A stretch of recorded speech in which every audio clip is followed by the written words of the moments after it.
Nous allons voir comment récupérer l'entier des surfaces, des pièces d'un projet existant. Ici, vous voyez que des pièces sont déjà existantes.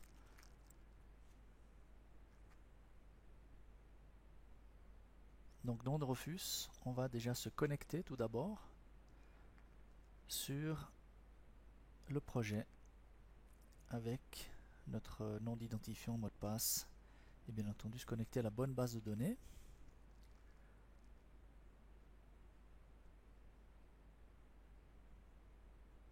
Une fois que c'est fait, il faut spécifier quel est le nom de la maquette qui est actuellement liée. Et ensuite, dans Drofus, on va constater que ce projet actuellement ne contient aucune pièce attachée. Donc la base de données est vide. Au niveau des pièces, on va constater également qu'il faut une clé de pièce pour pouvoir faire le lien. À ce moment-là, on peut importer des pièces. On va générer une configuration pour importer les pièces et déterminer ici qui renseigne qui. D'abord, on va faire un lien entre les clés de pièces de Drofus et de Revit, et ensuite on va décider que Drofus renseigne Revit et inversement Revit peut renseigner Drofus. Ici on va décider également de gérer les pièces par niveau. Donc dans Drofus ensuite on trouvera ici les différents niveaux, les différentes pièces. Donc là on voit déjà toutes les pièces qui ont été importées et lues par l'interface Drofus. Ensuite on lance l'importation de pièces elle-même et 45 pièces ont été importées.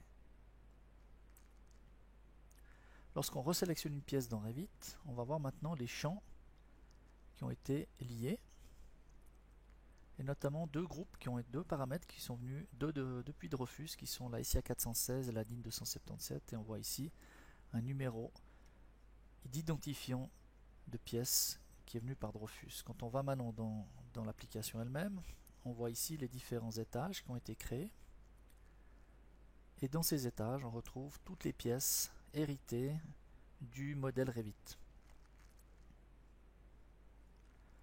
On va voir maintenant ce que c'est la notion de gabarit de pièces. Dans l'application, on va ici créer des pièces gabarit par typologie. Par exemple ici, des bureaux, une salle de conférence, des locaux techniques. Et chacun de ces gabarits va être associé à un code DIN 277 et SIA 416.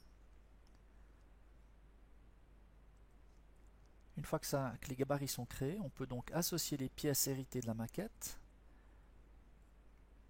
de manière multiple. Ici, on peut déjà donner d'autres noms. Donc là, on avait une maquette avec des noms en allemand. On va profiter d'une liste existante pour traduire les noms de locaux en français. Donc ça, c'est un nom libre, c'est du texte,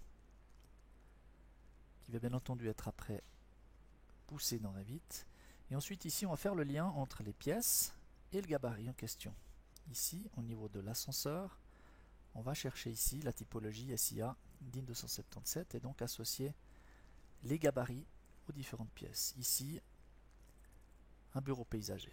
Et bien entendu, on va faire ça pour l'entier des locaux présents dans cette maquette. On va voir maintenant qu'une fois que c'est fait, qu'on peut constater que pour chaque local, le renseignement DIN 277 et SIA 416 a été affecté à chacun de ces locaux. Bien entendu, vous pouvez faire ça sur l'entier d'un bâtiment. Une fois que ces attributions ont été faites, on peut donc synchroniser maintenant Drofus avec Revit via le plugin synchroniser. Et là, vous avez donc la possibilité, donc toujours les liens de pièces. On peut traiter un seul niveau à la fois si on veut. Et là, lorsqu'on va cliquer sur OK, l'entier des pièces est renseigné. Nous avons au préalable mis une légende de couleur, ce qui permet de voir le résultat en direct. Ici, on fait un autre étage quand on synchronise. et qu'on va chercher ici le niveau courant, on va voir que les pièces se colorisent grâce au schéma de couleurs qu'on a mis dans Revit. Et donc bien entendu, pour chaque étage, vous avez la possibilité de faire ça. Il est bien entendu possible de traiter tout le bâtiment en une seule fois. Ici, dans cet exemple, on a volontairement créé une erreur, à savoir un local qui ne se colorise pas, une pièce qui ne se colorise pas. Et vu que c'est Drofus qui renseigne la maquette Revit, il faut donc contrôler et corriger l'éventuelle erreur qui se trouverait dans la base de données. Ici, on est dans la base de données Drofus. Et là, on va choisir donc pour la cafétéria le bon numéro, le bon code, c'est la surface utile principale 1.5. Et bien entendu, il suffit ensuite de resynchroniser la maquette avec la base de données. Et donc l'erreur est donc corrigée.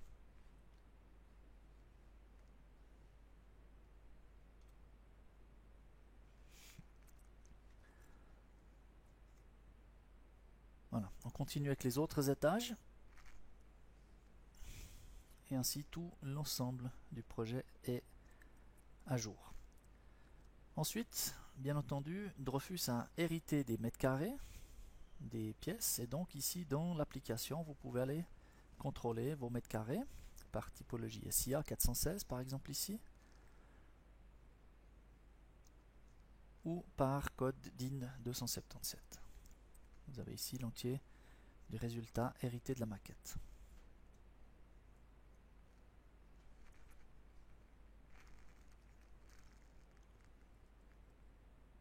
Vous pouvez même descendre plus bas, puis voir ici tous les locaux qui sont associés au LIC, surface d'installation, surface d'utile principale. Ici, vous avez par exemple tous les bureaux. Et vous pouvez également insérer, par exemple, les surfaces programmées. Si vous avez des surfaces programmées, par exemple ici, le maître d'ouvrage souhaite avoir 20 mètres carrés par typologie de bureau. Et vous pouvez les rentrer et donc ensuite dans votre étage, par exemple ici au R00, vous avez ici des bureaux qui font 20 mètres carrés ou approchant. Ce qu'il est également possible de faire, c'est de modifier des noms de locaux. On a vu tout à l'heure pour la partie de passer les plans d'allemand en français, en tout cas les noms de locaux. Et bien là, par exemple, pour la gaine technique, on avait mis technique simplement. On va décider ici, dans là ici, surface d'installation 8, que tous ces petits locaux là sont en fait une gaine technique. On va simplement changer très rapidement ici le terme technique en gaine CVSC.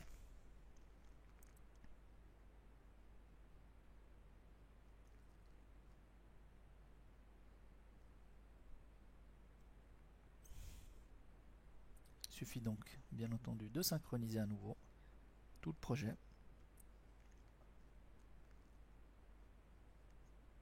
Et à ce moment-là, l'entier des pièces ont été renommées.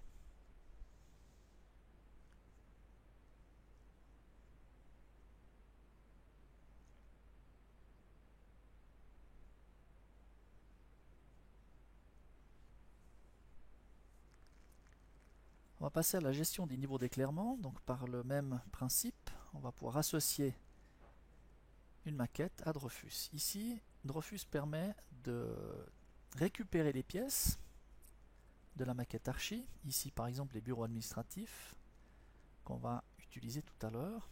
Donc on va ici ouvrir une maquette électrique qui est elle-même en lien le fichier archi. Et Drofus va nous permettre de manière très simple de récupérer ici les pièces et de les lier à des espaces. Donc c'est Drofus qui va créer les espaces dans Revit. Il est bien entendu important de créer d'abord des paramètres d'import, donc de lier les pièces entre deux paramètres, et de dire que Revit va renseigner Drofus au niveau des moyennes d'éclairement estimées par le logiciel. Une fois qu'on a créé cette configuration, on peut importer tous les espaces. Si des espaces sont déjà existants, il vous proposera éventuellement de les supprimer. Donc les espaces sont maintenant créés. On va voir que par héritage, depuis la maquette archi, on récupère le numéro de clé de la pièce, ainsi que le nom du local et le numéro. Actuellement, si on regarde les propriétés de cet espace, 0 lux sont présents dans ce local, puisqu'il n'y a pas de luminaire actuellement placé dans cet espace. On va donc chercher un luminaire d'un fabricant. Ici, un luminaire Zoomtable qui a été mis dans le navigateur de Thinline que vous avez ici sur la droite. Il suffit ensuite d'utiliser une des fonctions de Thinline, à savoir mettre des luminaires en réseau. Vous avez ici des types de luminaires qui apparaissent dans une liste déroulante. Vous allez donc choisir un luminaire, le placer sur un plan de construction, par exemple ici un faux plafond, placer le luminaire dans l'espace, puis déterminer la méthode de placement. Ici, on va mettre 4 luminaires placés de manière symétrique dans le local. Ici, on va utiliser la méthode par 3 points. On aurait pu utiliser la méthode par espace. Ainsi, les luminaires sont placés. Problème, il n'apparaît rien du tout au niveau des couleurs. On a mis ici aussi une légende pour connaître la moyenne estimée d'éclairement. Ce qu'il faut savoir, c'est que les luminaires qu'on télécharge ont souvent l'orientation de la source d'éclairage vers le haut, donc il faut ici inverser la source d'éclairage. Et instantanément, vous voyez ici apparaître des codes couleurs qui correspondent au schéma de couleurs qu'on a inséré. Et là, on peut contrôler qu'effectivement les sources d'éclairage partent dans le bon sens. Une fois qu'on a donc placé ces luminaires, on peut les copier pour les placer dans les autres bureaux qui ont des surfaces identiques. Ce qui est différent en revanche, c'est les typologies des murs, puisque les deux bureaux d'angle, à gauche et à droite, sont entièrement vitrés. Ce qui fait que le calcul du niveau d'éclairement sera légèrement différent, étant donné que la réflectivité des murs n'est pas la même. Donc voilà. Donc là on voit tous les locaux qui ont été renseignés au niveau des luminaires. Donc maintenant on aimerait récupérer ces valeurs d'éclairement avec Drofus. Donc on sauvegarde.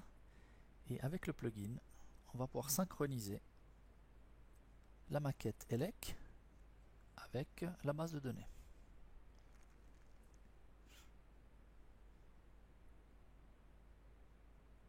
Par exemple ici que ce niveau-là,